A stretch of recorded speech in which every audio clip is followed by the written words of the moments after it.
ಮೊಯಿನುದ್ದೀನ್ ತನ್ನ ಜೀವನದ ಆಧಾರಕ್ಕೆ ಅಪ್ರೋಚ್ ಮಾಡಿದ್ರಂತೆ. ಸೊ ಅದೇ ಆ ವಿಚಾರಕ್ಕೆ ಸಂಬಂಧಪಟ್ಟ ಹಾಗೆ ಈಗ ಸ್ವತಃ ಮೊಯಿನುದ್ದೀನ್ ಫೋನ್ ಸಂಪರ್ಕದಲ್ಲಿದ್ದಾರೆ. ಸರ್ ನಮಸ್ಕಾರ. ಸರ್ ನಮಸ್ತೆ ಸರ್.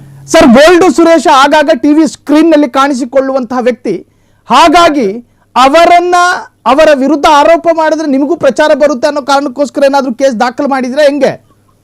ಇಲ್ಲ ಸರ್, ಆತರ ಏನಿಲ್ಲ. ನನ್ಗೆ ಮೋಸ ಆಗಿದೆ ಸರ್. 7.5 ಲಕ್ಷ ರೂಪಾಯಿ ಅಮೌಂಟ್ ಮೋಸ ಹೋಗಿದೆ. ಅಂದ್ರೆ 2017ರಲ್ಲಿ ಅವರು ಸ್ಟುಡಿಯೋ ಸೆಟಪ್ ಮಾಡಕ್ ಬಂದಿದ್ರು. ಅಲ್ಲಿ ಅಗ್ರಿಮೆಂಟ್ ಆಗಿತ್ತು 17 ಲಕ್ಷಕ್ಕ. 4 ಲಕ್ಷ ರೂಪಾಯಿ ಅವ್ರಿಗೆ ಕ್ಯಾಶ್ ಕೊಟ್ಟಿದ್ದೀನಿ. ಒಂದ್ಸಲ 1 ಲಕ್ಷ, ಇನ್ನೊಂದ್ಸಲ 1. ಎರಡನೇ ಸಲಕ್ಕ 2 ಲಕ್ಷ ಕೊಟ್ಟಿದ್ದೀನಿ. ಅದಾದ ನಂತರ ಅವ್ರು ಬಂದು ಫರ್ನಿಚರ್ ಗ್ರೀನ್ ಮ್ಯಾಟ್ ಮಾಡ್ಕೊಟ್ಟಿದ್ದಾರೆ. ಯಾವುದೇ ರೀತಿ ಒಂದು ಕಂಪ್ಯೂಟರ್ ತಂದಿಲ್ಲ, ಕ್ಯಾಮ್ರಾ ತಂದಿಲ್ಲ, ಒಂದು ಟ್ರೈಪಾಡ್ ತಂದಿಲ್ಲ. ಬಳಿಕ ಅವರು ಜೆ ಟಿವಿ ಕನ್ನಡ ಅಂತೇಳಿ ರಾಯಚೂರಲ್ಲಿ ಬೆಂಗಳೂರಲ್ಲಿ ಸ್ಟುಡಿಯೋ ಸೆಟಪ್ ಮಾಡ್ತಿದ್ರು. ನಮ್ಗೆ ಸಂಪರ್ಕ ಸಿಗ್ಲ. 6 ತಿಂಗಳ ನಂತರ ಅವ್ರ ಫೋಟೋಸ್ ಎಲ್ಲ ಹಾಕಿದ ನಂತರ ರೆಡ್ ಹ್ಯಾಂಡ್ ಹಿಡಿದ್ವಿ. ಅಲ್ಲಿ ಅವರು 1 ಲಕ್ಷ ರೂಪಾಯಿ ಕೊಟ್ರು. ಮತ್ತೆ 15 ದಿನ ಆದ್ಮೇಲೆ 1 ಲಕ್ಷ ಕೊಟ್ರು ವಾಪಸ್ಸು. ಮೊನ್ನೆ ಬಿಗ್ ಬಾಸ್ ನಲ್ಲಿ ಪರಿಚಯ ಆದ ನಂತರ ಅವ್ರ ನಂಬರ್ ತಗೊಂಡು ಇವ್ರು ಮತ್ತೆ ಸಿಕ್ಕಿದ್ದಾರೆ. ಗೋಲ್ಡ್ ಹಾಕೊಂಡಿದ್ದಾರೆ, ನಮ್ಮ ಅಮೌಂಟ್ ಕೊಡ್ಬೋದು ಅಂತೇಳಿ ಒಂದು ನಂಬರ್ ತಗೊಂಡು ಫೋನ್ ಮಾಡಿದ್ರೆ 50,000 ಕೊಟ್ಟಿದ್ದಾರೆ ಏಪ್ರಿಲ್ ಎಂಡಿಗೆ. ಮಾರ್ಚ್ ಅಲ್ಲಿ ಕೊಡ್ತೀನಿ ಅಂತ ಹೇಳಿ, ಇಲ್ಲ ರೀ ಮಾರ್ಚ್ ಎಂಡ್ ಅಮೌಂಟ್ ಆಗಿಲ್ಲ, ನನಗೆ ಟರ್ನ್ ಓವರ್ ಆಗಿಲ್ಲ. ಹಾಗಾಗಿ ಏಪ್ರಿಲ್ಗೆ 19ಗೆ ಕೊಟ್ಟಿದ್ದಾರೆ ಸರ್. ಅದಾದ ನಂತರ ಇನ್ನು ಉಳಿದ ಅಮೌಂಟ್ ಕೊಡ್ತೀನಿ ಅಂತ ಹೇಳಿ ನನಗೆ ಬಾಂಬೆ ಕಟ್ತಿದ್ದಾರೆ. ಮೊಯಿನುದ್ದೀನ್ 2017ರಲ್ಲಿ ಇದಾಗಿದ್ದ. ಹಾ ಸರ್, 2017 ಸರ್. ಈಗ 2025, 8 ವರ್ಷ ಬೇಕಾಗಿ ಬಂತ ನಿಮಗೊಂದು FIR ಹಾಕಕ್ಕೆ? ಇಲ್ಲ ಸರ್, ಇನ್ನೊಂದೇನಂದ್ರೆ ಅವರು ನಮ್ಗೆ 2.5 ಲಕ್ಷ ರೂಪಾಯಿ ಹತ್ರ ಕೊಟ್ರು. ಈಗ ಮೊನ್ನೆ 50 ಸೇರಿ ಉಳಿದ ಅಮೌಂಟ್ ನೋಡ್ರಿ ಸರ್. ನಾನು 7.5 ಲಕ್ಷ ರೂಪಾಯಿ ಹಾಕಿ ಬಹಳ ನರ್ವಸ್ ಆಗಿದ್ದೆ. ನಾನು ಸುಕೋ ಬ್ಯಾಂಕ್ ಅಲ್ಲಿ ಲೋನ್ ತಗೊಂಡಿದ್ದೀನಿ. ತಿಂಗಳ 8,000 ರೂಪಾಯಿ ಕಂತು ಬರುತ್ತೆ. ಇವರಿಂದ ತಿರುಗಾಡಿದ್ರೆ ನಾನ್ ಸಾಲ ಮತ್ತೆ ನನ್ ಮೈ ಮೇಲೇನೆ ಆಗುತ್ತಲ್ರಿ. ಈ ಒಂದು ಉದ್ದೇಶದಿಂದ ನೋಡೋಣ. ಈಗ ನೋಡ್ರಿ, ಮೊನ್ನೆ ಬಿಗ್ ಬಾಸ್ ನೇ ಥ್ಯಾಂಕ್ಸ್ ಹೇಳ್ಬೇಕು. ಯಾಕಂದ್ರೆ ಅವ್ರನ್ನ ಮತ್ತೆ ಪರಿಚಯ ಮಾಡಿಕೊಟ್ರು. ನನ್ನ ಅವ್ರ ಸಂಪರ್ಕನೇ ಲಾಸ್ ಆಗಿದೆ ಅಂತ ಹೇಳಿದ್ರು, ಆಕ್ಸಿಡೆಂಟ್ ಆಗಿದೆ ಅದೆಲ್ಲ ಹೇಳಿದ್ರು ಸರ್. ಮೊಯಿನುದ್ದೀನ್ ನಿಮ್ಮ ಊರು ಯಾವುದು? ಸರ್ ಮಾನ್ವಿ ಸರ್, ರಾಯಚೂರು ಜಿಲ್ಲೆ ಮಾನ್ವಿ ತಾಲೂಕು, ಮಾನ್ವಿನೇ ಸರ್. ಇವ್ರು ಹೆಂಗ ಪರಿಚಯ ಆದ್ರು ನಿಮ್ಗೆ ಆರಂಭದಲ್ಲಿ? ಬೆಳಗಾವಿಯ ಅಥಣಿ ಭಾಗದವರು ಇವರು? ಹಾ ಸರ್, ಇವರು ಸ್ಟುಡಿಯೋ ಎಲ್ಲ ಲೋಕಲ್ ಚಾನೆಲ್ಗಳು ಎಲ್ಲ ಸ್ಟುಡಿಯೋ ಇವರೇ ಮಾಡೋದಂತ್ರಿ. ಏನ್ ಇಂಟೀರಿಯರ್ ಕೆಲಸ ಮಾಡ್ತಾ ಇದ್ರ ಹೆಂಗೆ? ಹಾ ಸರ್, ಇಂಟೀರಿಯರ್ ವರ್ಕ್ ಇವ್ರು ಮಾಡೋದು. ಗ್ರೀನ್ ಮ್ಯಾಟ್ ಇವರೆಲ್ಲ ಒಂದು ಪ್ರಣವ ಮೀಡಿಯಾ ಅಂತ ಹೇಳಿ ಒಂದು ಸಂಸ್ಥೆ ಇದೆ ಸರ್. ಆ ಸಂಸ್ಥೆ ಥ್ರೂ ಇವರೆಲ್ಲ ಮಾಡ್ಸೋದು. ಅಕೌಂಟಿಗೆ ತಮ್ಮ ಅಕೌಂಟಿಗೆ, ಅವ್ರ ಅಕೌಂಟಿಗೆ ಹಾಕಿರೋದು ನಾನು ಅಮೌಂಟ್. ಎಲ್ಲವೂ ದಾಖಲೆ ಇದೆ ನಿಮ್ ಜೊತೆ? ದಾಖಲೆ ಇದಾವೆ ಸರ್. ದಾಖಲೆನೇ ಇದ್ದದಕ್ಕೆ ನೋಡ್ರಿ, ಮೊನ್ನೆ 50,000 ರೂಪಾಯಿ ಹಾಕಿದ್ದಾರೆ ಅವರು. ಇವ್ರು ನೋಡಿದ್ರೆ ವರ್ಕ್ ಮಾಡ್ಕೊಟ್ಟಿದ್ದೀನಿ ಎಲ್ಲ, ಯಾವುದೇ ರೀತಿ 1 ರೂಪಾಯಿ ಕೊಡೋದಿಲ್ಲ ಅಂತ ಹೇಳ್ತಿದ್ದಾರೆ. 50,000 ಯಾಕೆ ಹಾಕಿದ್ದಾರೆ? ನಮ್ಗೆ ಮತ್ತೆ 2 ಲಕ್ಷ ರೂಪಾಯಿ ಕೊಡ್ತೀನಿ ಅಂತ ಹೇಳಿದ್ರು. 5 ಲಕ್ಷದಲ್ಲಿ 2 ಲಕ್ಷ ರೂಪಾಯಿ ಒಂದು ಚೆಕ್ ಕೊಟ್ಟಿದ್ದಾರೆ ಸರ್. ಆ ಚೆಕ್ ಅಲ್ಲಿ 5 ಲಕ್ಷ ಅಮೌಂಟ್ ಇದೆ ಸರ್. ಆ ಚೆಕ್ ಅಕೌಂಟ್ ಅಲ್ಲಿ ಅಮೌಂಟೇ ಇಲ್ಲ. ಇನ್ನೊಂದೇನು ಸಿಗ್ನೇಚರ್ ತಿದ್ದಿದ್ದಾರೆ ಸರ್ ಇವರು. ಮತ್ತೆ ವಾಪಸ್ ಕಳಿಸಿದ್ದೆ ಚೆಕ್ ಜೆರಾಕ್ಸ್ ಇಟ್ಕೊಂಡು. ಚೆಕ್ ಬೌನ್ಸ್ ಮಾಡಿದೀರಾ? ಇಲ್ಲ, ಚೆಕ್ ಬೌನ್ಸ್ ನೋಡ್ರಿ ಸರ್. ಈಗ ಕೇಸ್ ಮಾಡ್ಕೊಂತ ಹೋದ್ರೆ ಲೆಂದಿ ಪ್ರೊಸೆಸ್. ಇವ್ರು ಸಿಕ್ಕಿದ್ರಲ್ಲ, ಈಗ ಭರವಸೆ ಕೊಟ್ಟಿದ್ರು ಕೊಡ್ಬೋದು ಅಂತೇಳಿ. ಮತ್ತೆ ಬಿಗ್ ಬಾಸ್ ಅಲ್ಲಿ ಇವರು ಹೊರಗ್ ಬಂದ್ರು ಸರ್. ಅವಾಗಾದ್ರೂ ಮೂವ್ ಮಾಡೋಣ ಅಂತ ಅಂದ್ರೆ ಇನ್ನೊಬ್ರು ಯಾರು ಉಗ್ರಂ ಇವ್ರಿಗೆ ಮಾತಾಡ್ಸಿದ್ವಿ, ಕೊಡ್ತೀನಿ ಅಂತ ಹೇಳಿದ್ರು ಇವ್ರು ಅಮೌಂಟ್. ನನ್ನ ಫ್ರೆಂಡ್ ಎಲ್ಲ ಬಸವರಾಜ್ ಕಾಂಟ್ಯಾಕ್ಟ್ ಮಾಡಿದಾರೆ ಸರ್. ಇವತ್ತು ಬೆಳಿಗ್ಗೆ ಎಲ್ಲ ನ್ಯೂಸ್ ಅಲ್ಲಿ ಎಲ್ಲ ಮೀಡಿಯಾದಲ್ಲಿ ಬಂದದಕ್ಕ 27ನೇ ತಾರೀಕಿಗೆ ಬಸವ ನಿಮ್ಮ ಅಕೌಂಟಿಗೆ ಅಮೌಂಟ್ ಇರುತ್ತೆ, ಪ್ಲೀಸ್ ಅದು ವಿಡಿಯೋ ಡಿಲೀಟ್ ಮಾಡ್ತೀರಿ ಅಂತ ಹೇಳ್ತಿದ್ದಾರೆ ಇವರು. ಯಾರು? ಗೋಲ್ಡ್ ಸುರೇಶ್? ಹಾ, ಹೇಳಿದಾರಂತ ಸರ್ ಬಸವರಾಜ್ ಅವ್ರಿಗೆ. ಈಗ ಬುಡಕ್ಕೆ ಬಡದ ನಂತರ, ಬುಡಕ್ಕೆ ನೀರು ಬಂದ ನಂತರ ಎಚ್ಚೆತ್ಕೊಂಡು ಏನ್ ಪ್ರಯೋಜನ ಅಂತೆ? ಅದೇ ಸರ್, ಅದು ಗೊತ್ತಾಗ್ತಾ ಇಲ್ಲ. ಈಗ ಅಮೌಂಟ್ ಕೊಡ್ತೀನಿ ಅಂತ ಹೇಳ್ತಿದ್ದಾರೆ. ಇನ್ನೊಂದ್ ಸ್ವಲ್ಪ ದಿನ ಮರ್ತು ಬಿಡ್ತಾರೆ ಸರ್ ಇವರೆಲ್ಲ. ಅಲ್ಲ, ಈಗ ನಾವು ಅವ್ರನ್ನೂ ಕೂಡ ಸಂಪರ್ಕಕ್ಕೆ ಪ್ರಯತ್ನ ಪಟ್ವಿ, ಸಂಪರ್ಕ ಸಾಧ್ಯ ಆಯ್ತು, ಮಾತನಾಡಿಸಿದ್ರು. ರಿಯಾಕ್ಟ್ ಮಾಡಿ ಅಂತ ಹೇಳಿದ್ರೆ ಇದಕ್ಕೆ ಸಂಬಂಧಪಟ್ಟ ಹಾಗೆ ಪ್ರೆಸ್ ಮೀಟ್ ಕರೆದಿದಾರಂತೆ, ಅವ್ರು ಪತ್ರಿಕಾಗೋಷ್ಠಿ ಕರೆದಿದಾರಂತೆ. ಹಾ ಸರ್, ಅವರು ಈಗ ಏನೇನ್ ಮೆಟಲ್ಸ್ ಆಗಿದಾರಲ್ಲ ಅವ್ರ ಹತ್ರ ಎಲ್ಲಾ ದಾಖಲೆ, ಈಗ ಪರ್ಚೇಸ್ ಮಾಡಿರೋದೆಲ್ಲ ಇರುತ್ತಲ್ರಿ, ಅವ್ರು ಏನೇನ್ ಹಾಕಿದಾರೆ ನನ್ನ ಸ್ಟುಡಿಯೋಗೆ ಅಂತ ಹೇಳಿ ಎಲ್ಲ ಇರುತ್ತಲ್ಲ, ತೋರಿಸ್ರಿ ಸರ್. 2017ರದ್ದು ಕೊಟೇಶನ್ ತೋರಿಸ್ಲಿ ಅವರು. ಅಲ್ಲ, ಒನ್ ಟೈಮ್ ಎಷ್ಟು ಅಮೌಂಟ್ ನ ನೀವು ಅವರಿಗೆ ಟ್ರಾನ್ಸಾಕ್ಷನ್ ಮಾಡಿದ್ರಿ, ಟ್ರಾನ್ಸ್ಫರ್ ಮಾಡಿದ್ರಿ? ಅದು ನೋಡ್ರಿ, ಕ್ಯಾಶ್ 4 ಲಕ್ಷ ಆದ ನಂತರ ಒಮ್ಮೆ 1 ಲಕ್ಷ, ಒಮ್ಮೆ 95,000.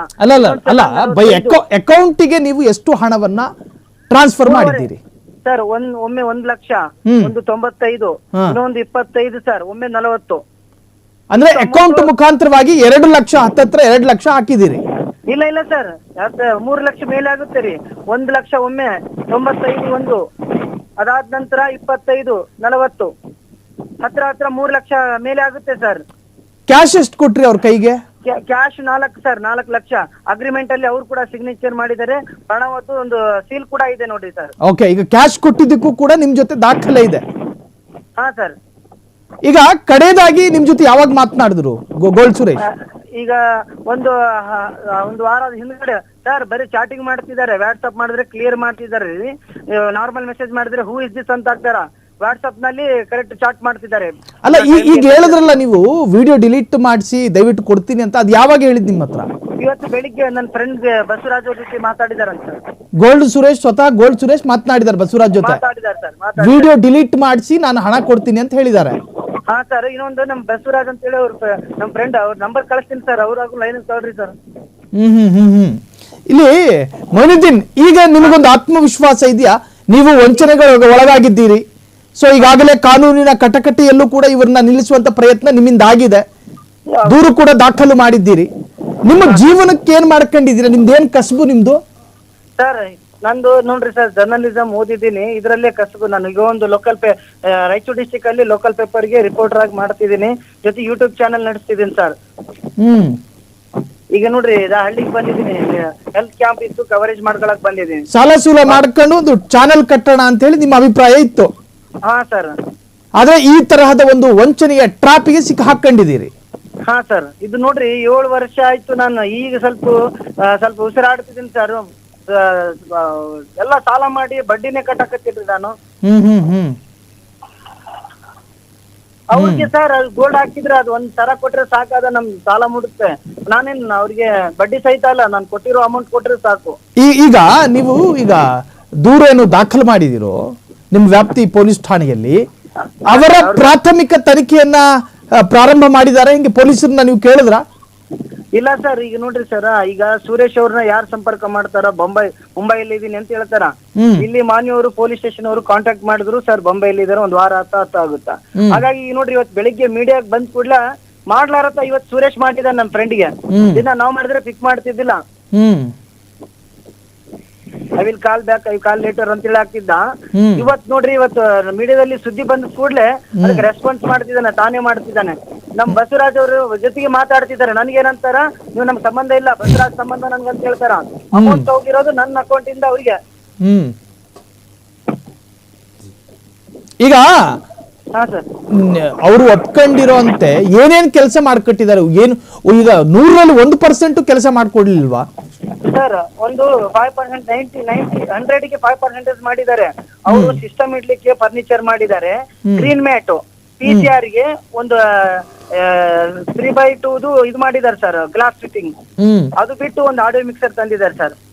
ಏನ್ ಎಷ್ಟು ಅಮೌಂಟ್ ಆಗಬಹುದು? ಅವ್ರು ಮಾಡಿಕೊಟ್ಟಿರೋ ಕೆಲಸಕ್ಕೆ ಎಷ್ಟು ಮೊತ್ತ ಆಗಬಹುದು ಸರ್? ಅದು ಎಲ್ಲ ಸೇರಿ ಅಂದ್ರು 1 ಲಕ್ಷ, 1.5 ಲಕ್ಷ ಅಂದ್ರೆ ಬಹಳ ಆಯ್ತು ಅವ್ರು ಮಾಡಿರೋದು. ಇನ್ನು ಉಳಿದಾಗಿ ಎಷ್ಟು ನಿಮಗೆ ಕೊಡ್ಬೇಕು? 5 ಲಕ್ಷ ಕೊಟ್ರೆ ಸಾಕು ಸರ್ ಅವ್ರು ನನ್ಗೆ.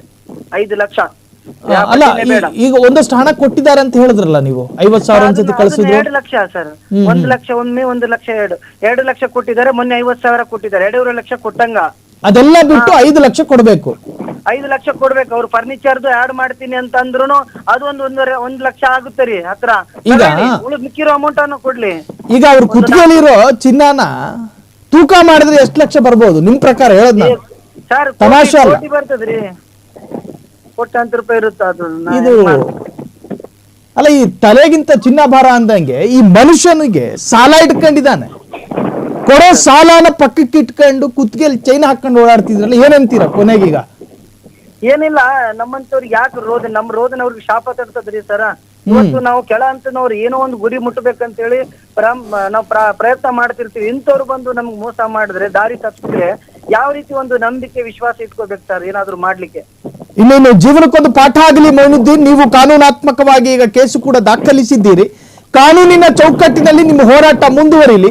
ಒಂದು ವೇಳೆ ಗೋಲ್ಡ್ ಸುರೇಶ್ ನಿಮಗೆ ವಂಚನೆ ಮಾಡಿದ್ದೇ ಆದಲ್ಲಿ ಖಂಡಿತವಾಗ್ಲೂ ಕೂಡ ನ್ಯಾಯ ಸಿಗುತ್ತೆ ಅನ್ನುವಂತ ಭರವಸೆ ಇಟ್ಕೊಳ್ಳಿ. ಕಾರಣ ಇಲ್ಲೊಂದು ಕಾನೂನಿದೆ, ಕಾನೂನಲ್ಲಿ ಯಾರು ತಪ್ಪಿಸಿಕೊಳ್ಳೋದಕ್ಕೆ ಸಾಧ್ಯ ಇಲ್ಲ.